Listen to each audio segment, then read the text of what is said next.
যখন থেকে নবী মুহাম্মদ সাল্লাল্লাহু আলাইহি ওয়াসাল্লাম নবী হয়েছেন এবং তার উপরে কোরআন নাজিল হয়েছে, এখান থেকে নিয়ে কিয়ামত পর্যন্ত অন্য কোনো আসমানি কিতাব কেউ মানলে কি চলবে না চলবে না? এ বিষয়ে নবী সাল্লাল্লাহু আলাইহি ওয়াসাল্লামের একটা হাদিস বলি, তারপর সামনে যাই। একদিন নবী সাল্লাল্লাহু আলাইহি ওয়াসাল্লামের সামনে ওমর রাদিয়াল্লাহু আনহু বসে আছেন। কে বসে আছেন? ওমর রাদিয়াল্লাহু আনহুর নাম তো জানেন, ইসলামের দ্বিতীয় খলিফা। তো তিনি ইহুদিদের কাছ থেকে ছোট্ট একটা তাওরাতের একটা পৃষ্ঠা তিনি পেয়েছিলেন, এমনি পড়ার জন্যে, জাস্ট দেখার জন্য তিনি বের করে একটু পড়ছেন।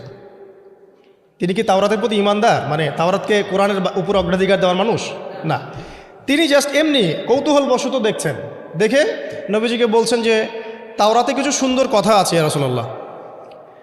এই কথা বা এই স্টেটমেন্ট শোনার সাথে সাথে নবী সাল্লাল্লাহু আলাইহি ওয়াসাল্লামের চোখ মুখ রাগে লাল হয়ে গেল। হাদিসটা মিশকাতে আছে। রাগে লাল হয়ে নবী সাল্লাল্লাহু আলাইহি ওয়াসাল্লাম বলছেন যে ইয়া ওমর, হে ওমর, তুমি আমার সামনে তাওরাত পড়ছো? জেনে রাখো, লাউ কানা মূসা হাইয়ান, যদি মূসা আলাইহিস সালাম এখন জীবিত থাকতো। তাওরাত কার উপর নাজিল হয়েছে? মূসা। তাওরাত পড়ছো আমার সামনে, তাওরাত যার উপর নাজিল হয়েছে সেই মূসা আলাইহিস সালাম যদি জীবিত থাকতো এখন, ফাত্তাবা'তুমুহু, আর তোমরা আমাকে বাদ দিয়ে তার অনুসরণ করতে, ওয়া তারাকতুমুনি, আমাকে ছেড়ে দিতে, লা দালালতুম আন সাওয়াইস সাবিল, তাহলে তোমরা অবশ্যই পথভ্রষ্ট হয়ে যেত।